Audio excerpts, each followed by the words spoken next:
ఈ రోజు చిల్లకూరు మండల మోమిడి గ్రామంలో జరిగిన గూరూరు నియోజకవర్గ వైసీపీ సమన్వయకర్త పరిచయం కార్యక్రమంలో గూరూరు నియోజకవర్గ ఎమ్మెల్యే పాసం సునీల్ కుమార్ పై తీవ్ర విమర్శలు చేసిన గూడూరు నియోజకవర్గ వైసీపీ సమన్వయకర్త శ్రీ బూదూరు గురవయ్య.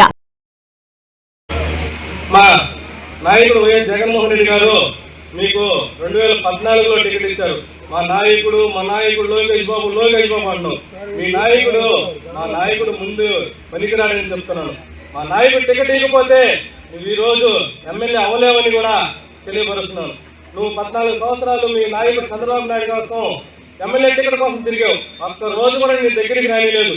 మా జగన్మోహన్ రెడ్డి గారు మంచి హృదయం కలిగింది కాబట్టి నిన్ను నమ్మి నీకు టికెట్ ఇచ్చాడు. నువ్వేం చేశావు? మా నాయకులందరికీ, వైసీపీ నాయకులందరూ సున్నం పెట్టి అందరినీ మోసం చేశావు. ఇలా చెప్పుకుంటా పోతూ ఉంటే ప్రతి ఊర్లో, ప్రతి మండలంలో మీరు చేసే అక్రమాలు, దౌర్జన్యాలు ఇంకా చాలా ఉన్నాయి.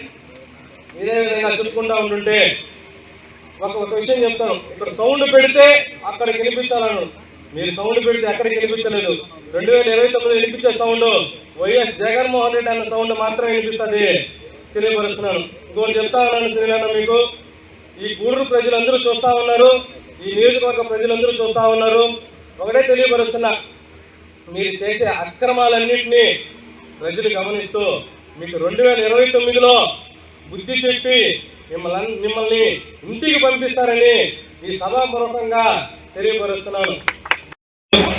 అదేవిధంగా వెంకటగిరి సమన్వయకర్త ఎదురుమల్లి రాకుమార్ రెడ్డి గారు, అదేవిధంగా Nellore city teacher MLC Parvathireddy Chandrasekhar Reddy garu, అదేవిధంగా మన కుమారస్వామి రెడ్డి గారు, మన సీనియర్ నాయకులు పెద్దాయన ఎల్ఎస్సీ గోపాల్ రెడ్డి గారు, వేరారెడ్డి రెడ్డి గారు, పెద్దలు మధుసూదన్ రెడ్డి గారు, పెద్దలు నరేంద్ర రెడ్డి గారు, వైసీపీ పేరు ధన్యవాదాలు. ఇక్కడికి ఇచ్చేసిన వైసీపీ నాయకులకు, కార్యకర్తలకు, సర్పంచులకు, ఎంపీటీసీలందరికీ పేరు ధన్యవాదాలు. నేను ఒకటే తెలియపరుస్తున్నాను, ఇక్కడ జరిగే లోకల్ అని అంటున్నారు. లోకల్ అనేది మన ఎమ్మెల్యే సునీల్ అన్న గారు లోకల్ అని చెప్పుకొని గెలిచారు. ఏం చేశారని లోకల్ గురించి నేను అడుగుతా ఉన్నాను. స్కూల్ని సెంటర్ ఆఫ్ ఎక్సలెన్స్ అనే దాన్ని మేము విరుద్ధం కాదు. పక్కన స్థలాలు ఉన్నాయి, దాంట్లో సెంటర్ ఆఫ్ ఎక్సలెన్స్ని స్థలాలు కట్టుకొని మీరు చేసుకోవచ్చు.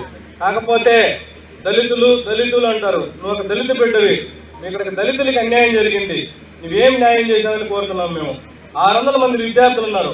నైట్కే అందరినీ పంపించాల్సిన అవసరం ఎందుకు వచ్చింది మీకని నువ్వు ఎందుకు అడగలేకపోతున్నావే? నేను పేరుకి దళిత బిడ్డని అని చెప్పుకుంటావే, దీన్ని కనిపించలేదా అని అడుగుతున్నాను. ఇంకో విధంగా మళ్ళీ విషయానికి వస్తే, మీరు చేసే అభివృద్ధి అన్నారు. ఏం చేస్తారు మీరు అభివృద్ధి? ఈ మండలంలో చూసుకుంటే కడివేడు, బోధనం, ముత్యాలపళ్ళు ఇలాంటివి ప్రభుత్వ భూములు ఎన్నో ఉన్నాయి. ఈ ప్రభుత్వ భూములన్నింటినీ మీ నాయకులు, మీ టీడీపీ కార్యకర్తలు అందరూ దోచుకుంటూ రెవెన్యూ వాళ్ళని ఇబ్బంది పెట్టుకుంటే వీళ్ళందరినీ దోచుకున్నారు ఈ భూములన్నింటినీ. మీరు ఎందుకు ఈ రెవెన్యూ వాళ్ళని అడగలేకపోతున్నారు? సునీల్ గారు మేము ప్రశ్నిస్తా ఉన్నాం.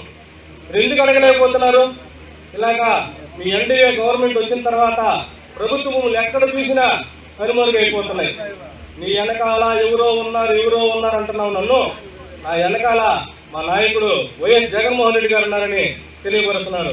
ఈ గూడూరు నియోజకవర్గ ప్రజలు 2,50,000 ఓటర్లు నా వెనకాల ఉన్నారని తెలియపరుస్తున్నాను. మీకు ట్రిక్ సిటీ అని అన్నారు. ట్రిక్ సిటీ అనేది వచ్చింది, అందరికీ తెలిసిన విషయమే.